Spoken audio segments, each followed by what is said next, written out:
let's go straight to him, Bone. Almost 20 minutes to 6. David Noble is the Crows General Manager of List Management and Strategy. Joins us now. Nobes, I know you're busy. Thanks for your time. Never too busy to talk to you two guys. Oh, you legend, you. So let's start here. Jared Pollock picks Port. Was that a surprise to you?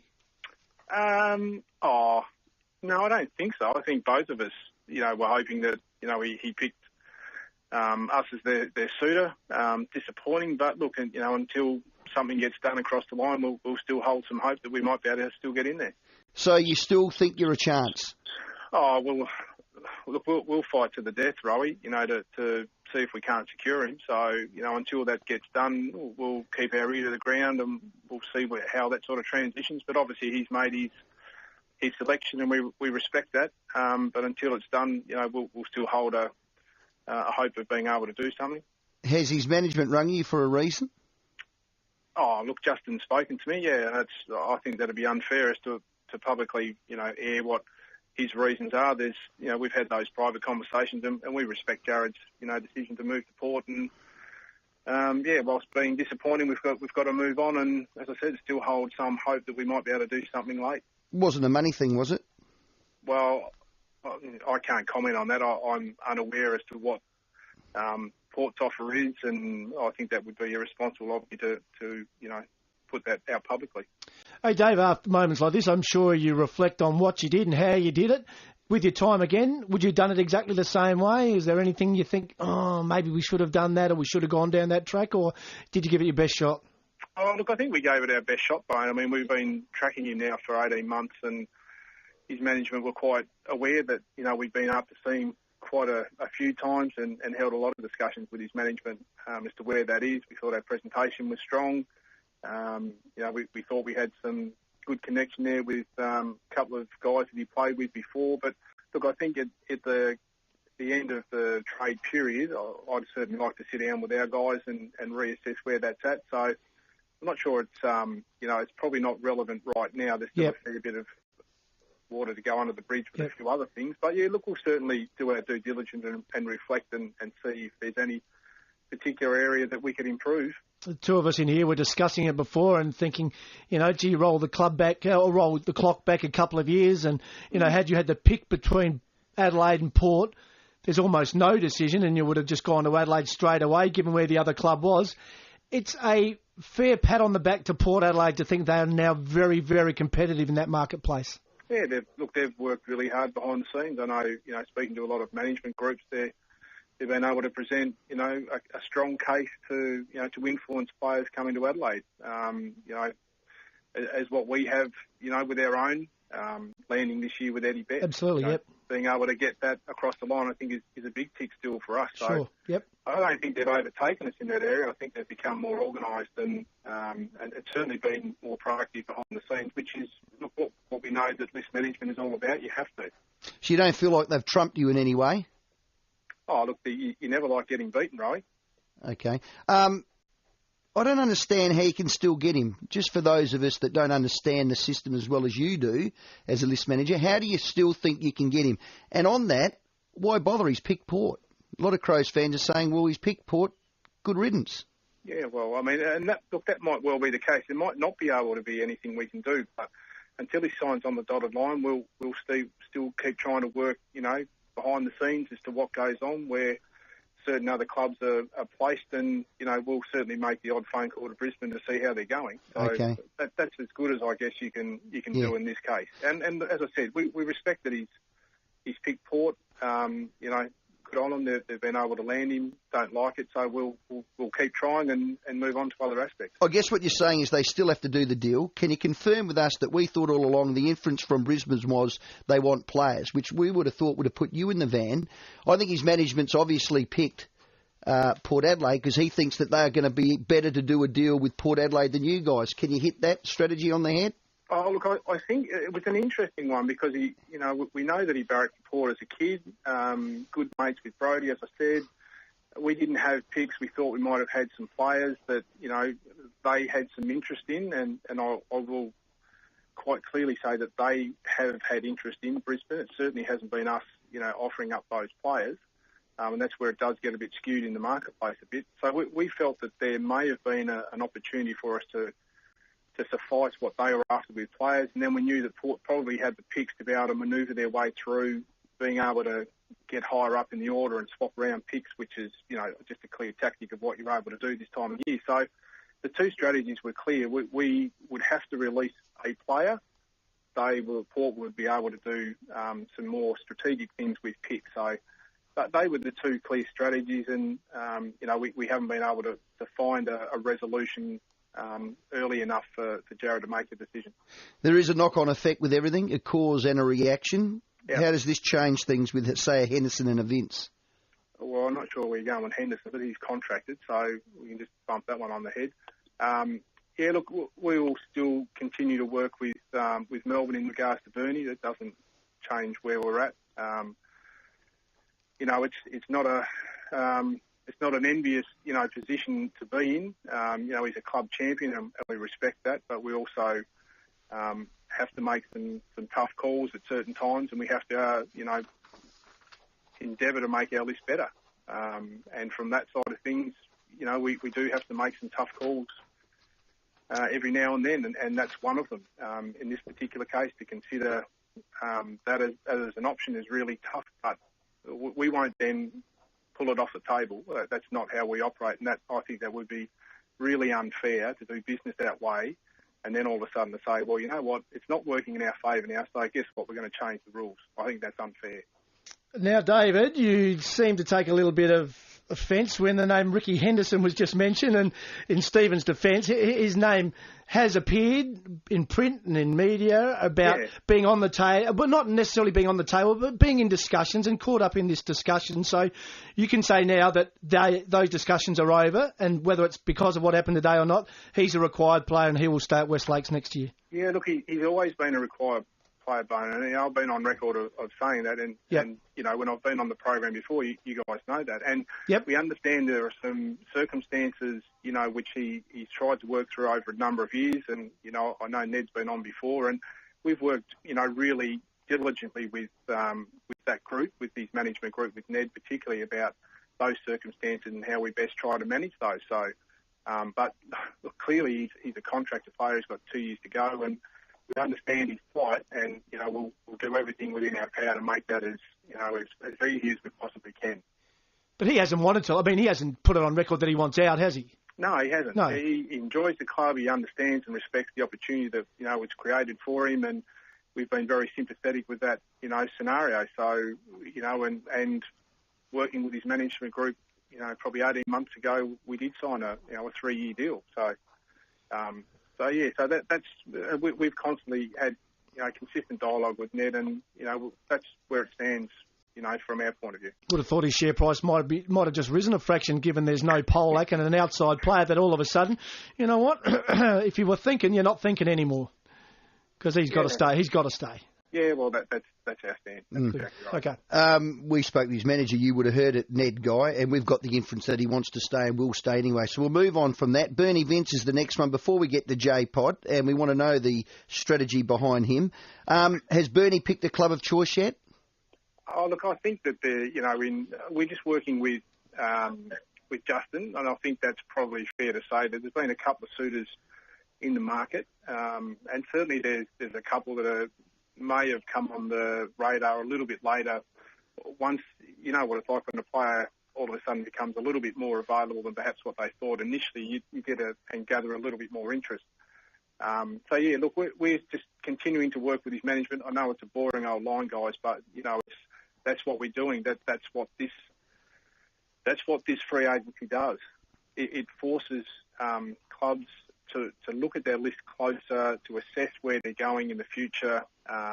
It allows players that are potentially coming out of free agency or out of contract to look at a more secure longevity in the game, and that's probably what's bubbled along in this case. It's the longevity versus coming out of contract earlier as a free agent. As a club, you look at that and assess it. You take it on advisement when a club makes some interest, and you assess it as you go. You gunning for Melbourne's pick too? No, I think you're way off the mark. Okay, so that's not in the shelf. No, the value, you have to be really clear here that the value of pick 2 is a 22 to 24-year-old best and fairest winner. That's what Melbourne want. That's the profile. That's the description. That's what they're after. They want, Melbourne have made inquiries on a number of clubs that have got key young gun midfielders in the marketplace, and whether we like it or not, that's the value of that pick. Is it right? Is it wrong? Is almost irrelevant. That's the value that's created as a result of Melbourne saying we want this type of player in our footy club, and we're happy to give up pick 2. And unfortunately, we would love to think that it would, that Bernie doesn't equate to that value. You enjoying this period, David? Hey, look, it's always a challenge, Bone. It's a challenge. It's just got so many twists and turns. And you've got to stay sharp because you never know when you can trip up. Hey, can you tell us about a couple of other blokes that I guess have been in discussions? Jared Lyons is one, Matty Wright's another. What the position is with those two lads at the moment? No, look, we understand that Melbourne had a chat to Jared, but we're very much in the positive there that he's staying, and the same as Matty Wright. As I said, the inference is that a lot of times that all of a sudden, because we're being active, I think it gets misguided about all of a sudden, well, you're just going to throw everyone out there on the table and see what you can gather. And look, in some cases, that's some clubs, mode of operation is certainly not with ours. Brisbane have made several approaches in regards to a number of players that, and there's a list that you go through and we just say, no, contracted, recontracted, just re-signed, we've done it for a longer term period. So you certainly go through that process. But the club also has a right to ring the management and ask them direct as well. And sometimes that's probably where it comes from. And we keep saying, look, that player's contracted, required. So Brisbane have a clear understanding as to where we're at. And probably that's why we've been, whilst trying to work with Brisbane, we've also maintained where we're at with our list. We've been very strategic and aggressive in the last 2 years of re-signing our players early because we think the group that we've got is a bloody good group and it's going somewhere, and we want to retain that group as much as we can together. And your time invested in these players, be it Lyons as a youngster, Wright as a middle-ager, or Henderson, equates to something and has a value. I mean, you don't put 4 years of work into these blokes to get them where they're ready to play good footy at a consistent level and then trade them. Surely that comes at a price, or it comes at a point. No, that's exactly right. And what we've said is that also the fact that we didn't have round 1 and round 2, we understand the circumstances of that. We're not going through that again. But it's also about the trade that you don't do in order to make sure that your group stays together. Correct. David Noble is our guest, Crow's General Manager of List Management and Strategy. We're still getting to James Podsiadly. We haven't milked all these other ones yet, Nobes. Hang on, you're breaking up. Yeah, good man, Dave. You would never do that. You eyeball everyone. GWS is Sean Edwards, okay? We've heard from his manager, Ned Guy. There is a deal on the table. How important is he? Where is he in the shuffle? What's the latest? No, look, he's a highly skilled, young man who was taken as a 17-year-old to GWS, and again, he's one that as you move around the circles and you watch a lot of footy, you think that you've got some scope to develop and improve. So, he's certainly on our radar. Okay, so if Bernie Vince picks GWS, that'll make it easy for you? I wish it was all that easy, right? Do you think he will pick GWS? Oh, look, I have no idea. As I said to you, there's several, and there's probably one or two suitors in the market that I'm not aware of. Bernie's, away, and Justin's dealing with all of that. So they may well be. If you could pick one, Pollock or Edwards, which one would have you picked? I'd take both. You want both. Okay, you're still after both. Yeah. You are greedy, Nobes. Let's move on to it then. Sando met with James Podsiadly. How did it go? There's a bloke that looked like James Podsiadly who set up the media. Just give us the strategy behind that, Nobes. I've got to get my head around this one. Yeah, okay. Look, we've mentioned the fact that we wanted to reintroduce some goal-kicking power up in that forward end. That's made sense. I think that from that side of things adds a lot of defence. We've also got a couple of our big gun forwards up there in Jenkins and Walker that are both coming off leg injuries. We felt that we needed to look and keep our minds open to a player that could come in, help us educate, mentor, provide some robustness with some forward line play, not necessarily as the key strike forward, but a guy who could actually help us progress and move forward in that area. So James is a ripping guy. He brings a lot of intellectual property in regards to leadership, runs his own little business from a leadership perspective. He's been involved in a successful environment. He's able to still take those tall guys under his belt, Jenkins, Walker, Osborne, even he did a whole pre-season last year in defence. So we think that he can actually provide some cover down defence and provide some support for us up forward. And you think he's got some miles in after footy, like there's a value with him after his career as well? Is that part of the package?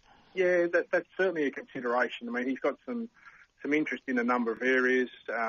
He's doing a management degree at the moment. He's got some interest in football admin. Okay. He's got some interest in the sports science, strength and conditioning. So he's a really interesting guy, well put together, educated, self-starter.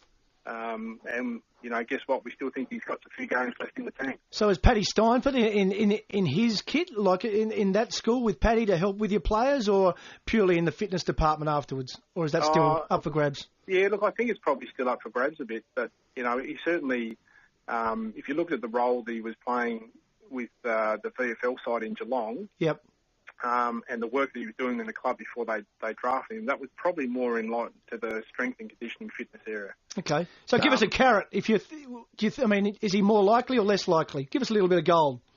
Oh, is he more Come likely on, David. Look, I think the biggest decision for he and his wife is moving into state. Okay, so that's the relocation of family. Yeah, I think so. His wife's involved in some areas of business with her family, and it's a matter of them making some decisions as to whether or not they see us as a future for him. He's very, very keen to be involved in a club where he thinks that they can, gain success.